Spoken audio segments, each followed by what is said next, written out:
on another tray. This one is a little bit deeper than some of the other ones that I've done, but it's a standard, typical ottoman tray.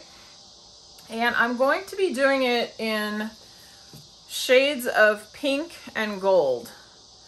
So I've picked out my colors already, but before I can start mixing and putting the base down, I'm actually going to make some geode, or well, these aren't really geodes, I guess crystal clusters with some molds.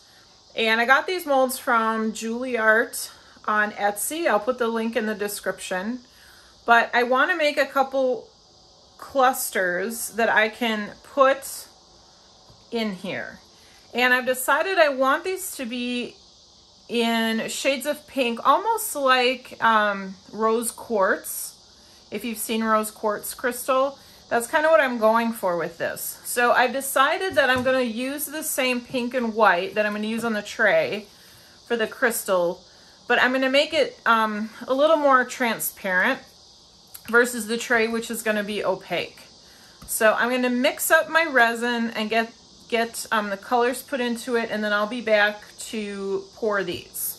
So I have never used these molds before. This is my first time, and I'm not 100% sure how much resin they're going to take, and I'm not even sure exactly what shape I'm going to get out of them. But so I'm excited to see you know, how these turn out. So I've mixed up 3 ounces. I think that's going to be enough. We'll see. If I'm short, it's okay. I'll just mix up a little bit more. But what I'm planning on doing, I have divided my 3 ounces into 3. I've got the clear in the cup yet, and then I'm going to do a cup with the pink and a cup with the white. So the colors I'm using on this, I don't think I showed those earlier, is the Mrs. Colorberry pigment paste in rose, and then the Mix-All in white, oxide white. And then the gold that I'll be using on the tray when I get to the tray is the Mix-All in gold. So I want these to be, I don't want these to be opaque. I want them to be a little bit on the transparent side, because I'm just picturing kind of how a rose quartz crystal is, and it's not solid, you know, light shines through it. So usually to get opaque with this white, I put 10 drops per ounce. I'm gonna just do 3 drops to start with, and we'll just see what that looks like.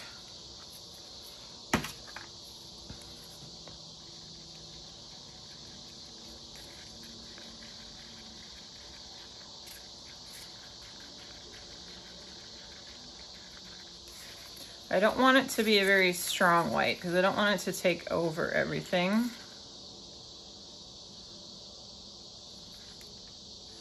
So it does still have some transparency. I'm sure you can't see it because my stick is white, but I can see through it because my stick is dirty. You can see I've used this stick before, and I can see from my angle, I can see the color under the white. So I think that's good.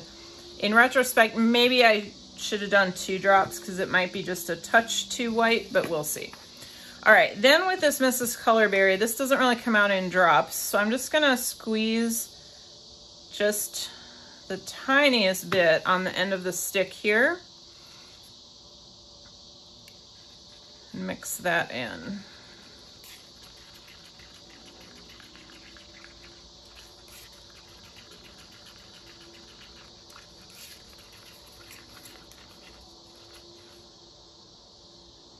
So that looks pretty good. It's still transparent, but it's got a really nice pink color to it, nice pink tint. Just wipe the little bottle off here.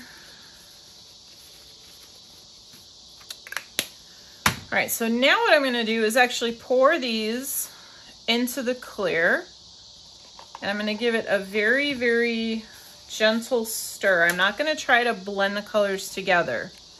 What I'm trying to do is create kind of a marbly look, I guess, where the color still remains separate. Again, I'm going for that rose quartz look. So if you haven't seen rose quartz, look it up, Google it, look at some pictures of it, and you'll hopefully see what I'm going for. I have no idea if I'm actually going to achieve that.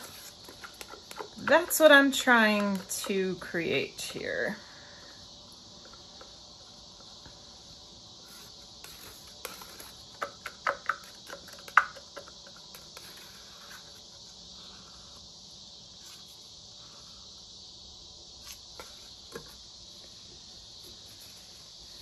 All right, then I'm gonna just stir this. You guys can't really see. There's layers, the clear, the pink, and then the white. So just gonna give it just a couple little stirs. Again, I'm not trying to blend the colors. That's all I wanna do. Hopefully you can see. Let's see here. Where's the camera at? So hopefully you can see it swirled in there. And there is still clear mixed in also, but it's tough to see in the cup. So here we go, pouring into the mold.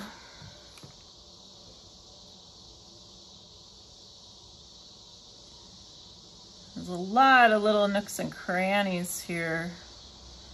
I'm just gonna pour slowly. Just wanna make sure I get in everything.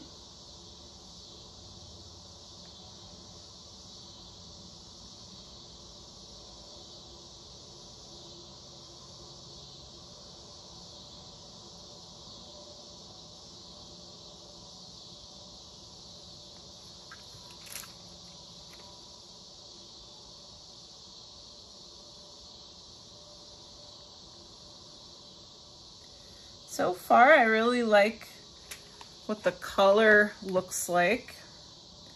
There's some nice streaks and blending in there that I can see.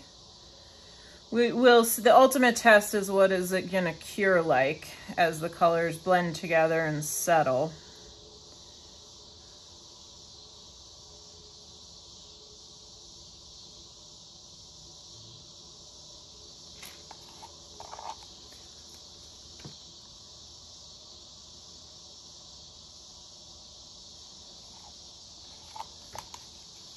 So I got about a ½ ounce left, so it's a pretty good guess there.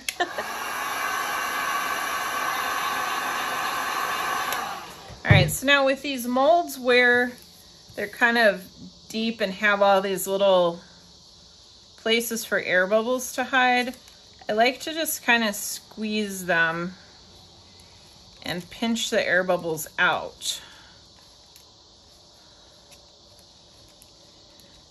I don't know if you can see, there's some really big bubbles rising up to the top here.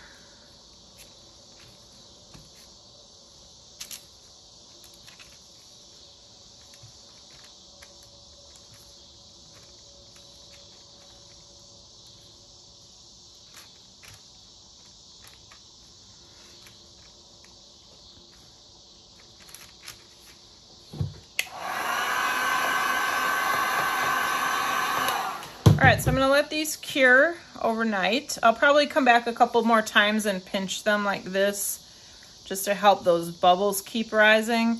I'm gonna let these cure overnight, and then tomorrow I'll come back and demold and then pour the tray. So I will see you tomorrow. So the crystals are all done and demolded. They look amazing. Couple little bubbles. I'm just gonna sand those off real quick. And then I'm gonna dust them with the Unicone Art 24 karat gold mica. Just a real light dusting. I just want to get it kind of down in the depths of this. I'm gonna leave the tips pink, but I want to get some gold down in the depths. So I'm gonna go do that and I'll be right back. All right, got the tips sanded. Just got rid of any of those the bubbles because it left some pretty sharp points. So what I'm going to do is I have an eyeshadow brush, makeup brush. Let me just grab a paper towel. Looks like I'm not cleaned this one yet. So I'm just gonna dip into my mica powder. I'm gonna tap it off the brush because I don't want to bring too much in. And then all I'm gonna do is kind of press it down into the depths of these molds or these pieces. And you could brush mica into the mold before you pour if you want the gold on the tips. But I didn't want the tips to be gold. I wanted the base to be gold. And that's not quite as easy to do before pouring. So I figured I would just do it after.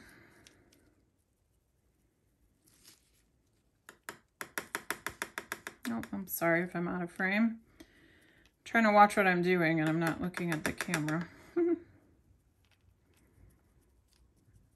Guys gotta yell at me when that happens.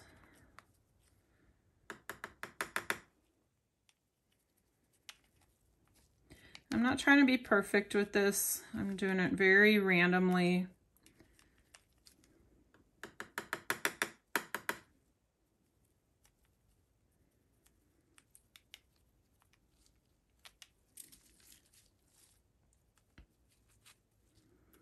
And then all I'm gonna do is hold this over a trash can upside down and tap it and maybe blow on a little bit. Just get any of the loose mica, let that kind of fall out.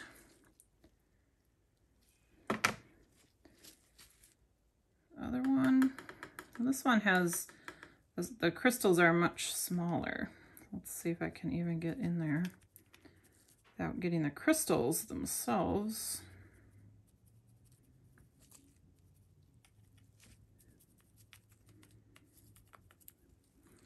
This one's not quite as easy to do because they're a lot closer together.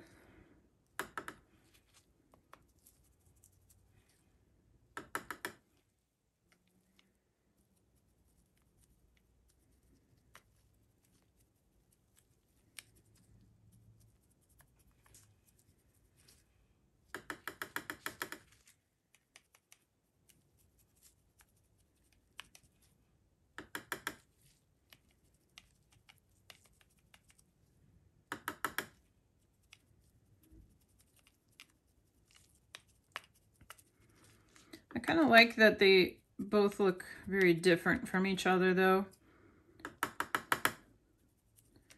I'll give a little bit of nice variation in the piece.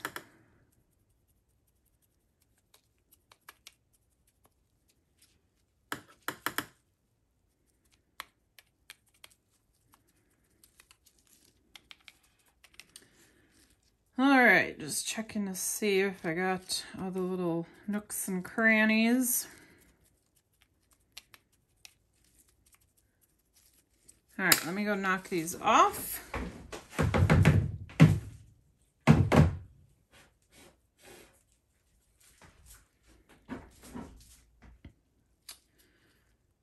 All right, that looks pretty cool.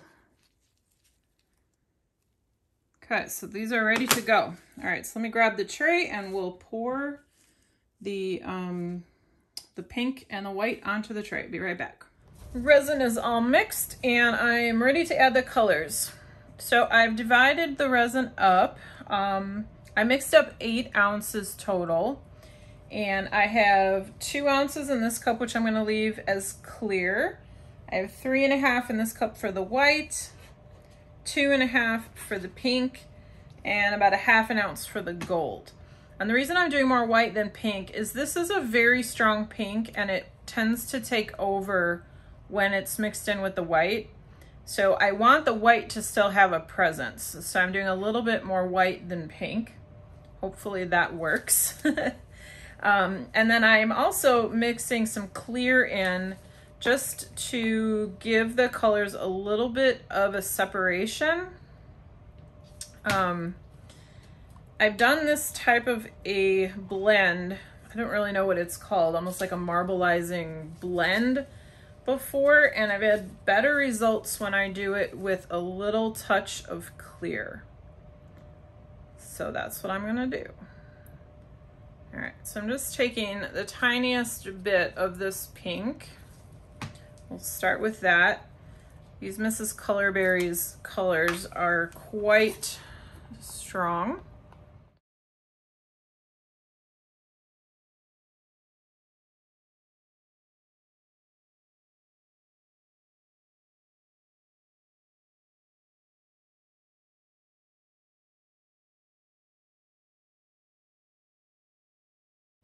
Then my white, so my usual ratio is 10 drops per ounce. And I have 3.5 ounces, so I'm gonna do 35 drops of the white.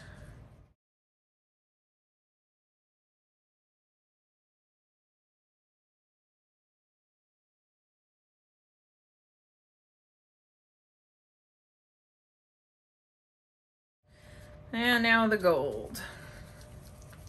You always gotta shake these mixed sols, especially the metallic ones. So I'm hoping for an opaque gold, 1/2 ounce. I guess let's do 10 drops to start with. Oops, that was a squirt. Okay, so this is pretty thick. This is not like the white that comes out in nice little drops. This is very thick. So let's just see where we're at. Okay, that's perfect. No idea actually how much I put in because it just came out in a big squirt, but it's opaque, so that's what matters. And I picked the gold I used for this because it matches very well with this Mix-All Gold. I think that's gonna be a super pretty combination. All right, so gonna set the gold aside because that is not getting mixed into our marble mix. So with the marble mix, I like to pour into the white. If you pour into the pink is gonna be the strongest color and the white will kind of blend into it. If you pour into the white will be stronger and the pink will kind of blend into that. So you have to think about what kind of a look you're going for, what color you want to be dominant. I want the white to be dominant, so I'm gonna pour into the white cup. Just pop some air bubbles first.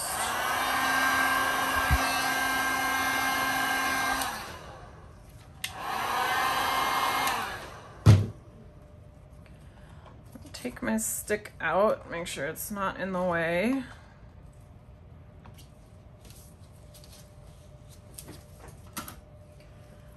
All right, and I'm just gonna pour the pink into the white. And this is almost like doing a dirty pour, except you very gently blend the colors together before you pour.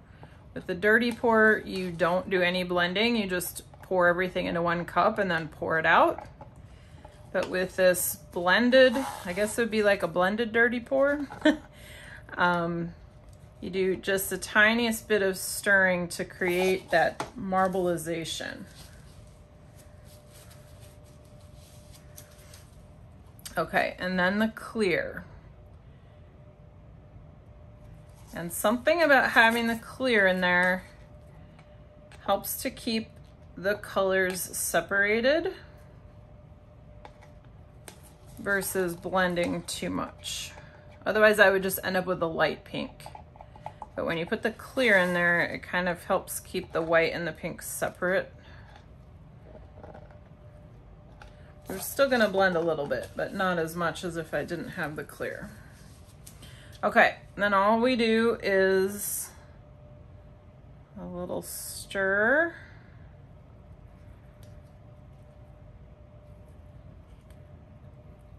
You can kind of see that marbly look. You don't want to stir too much, so that's all I'm going to stir. So it still has the white and the pink are separate. I can see on the side of the cup, I know you can't, but there's a lot of white and pink swirls. That's what you want. You don't want to over stir. So I'm just gonna pour this into the tray.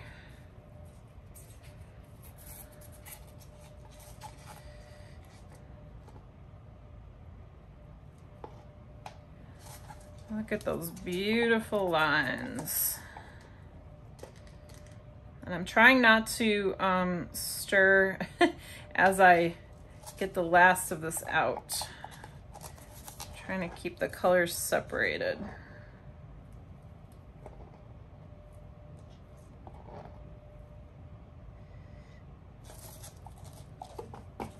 Okay, I'm just gonna hit it with the heat gun and spread it around. Now the clear that's in here is also allowing a little bit of the brown to show through. So if you don't want that to happen, all you have to do is paint the bottom. So you could paint it white and then it would have a nice white canvas and you wouldn't get some of these darker areas. But I actually wanted that to happen, so that's why I didn't paint this board or this tray. So I'm just gonna let that kind of spread on its own. I'm not gonna tilt because I'm using a white resin. If I tilt and it goes up the side and then I tilt the other way and it flows back down, there's actually gonna be a white line around the edge and I don't want that. So I'm just gonna let it kind of flow and move on its own.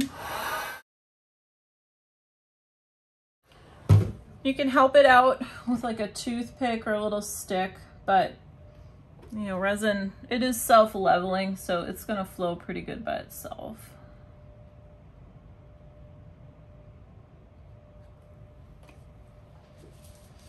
All right, now for the gold. So the gold, I'm just gonna drizzle the tiniest bit in here. And what I'm looking for are some of the natural lines that already exist in here. I wanna follow those lines. I don't wanna create new lines. I want this to look as natural as possible. So there's some lines coming through here. There's some over here. I don't want to just go horizontally though, so I'm also looking for kind of some of the angled lines. So I'm only going to do a couple. I'm not going to do a lot of gold because the gold will spread out and take over the whole piece. And I just want the gold to be just an accent.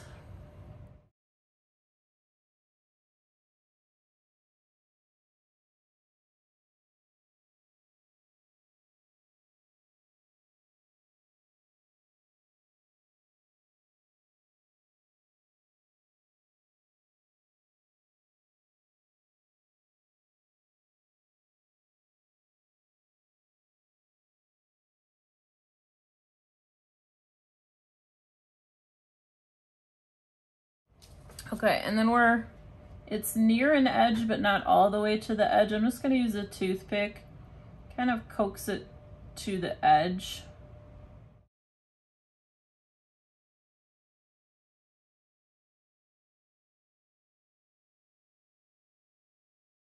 All right, I'm just gonna use the heat gun and blow that gold around a little bit.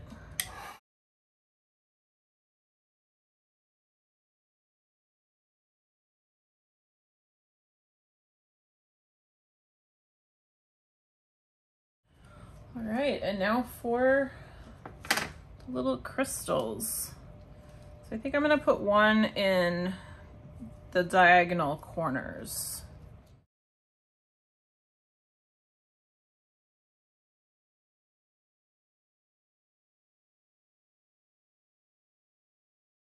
All right, I am loving this marbleization. Let me bring you down for a close-up.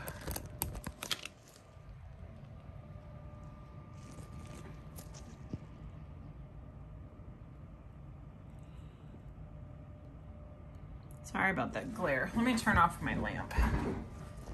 It's too bright. There we go. Focus.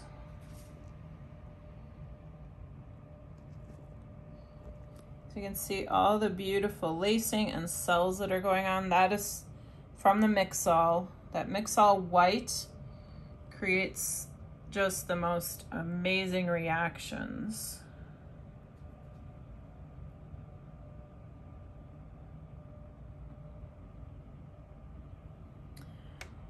So there you go. So we'll let this cure, and I'm sure it'll move around a little bit more overnight, but I'll be back in the morning to show you the finished piece. So I let that cure, and then I put a layer of clear on top just to have a nice smooth finish. But this is the end result. I'm super happy with it.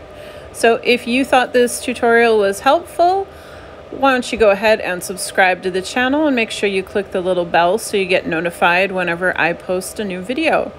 So thanks a lot for tuning in, and I will see you next time.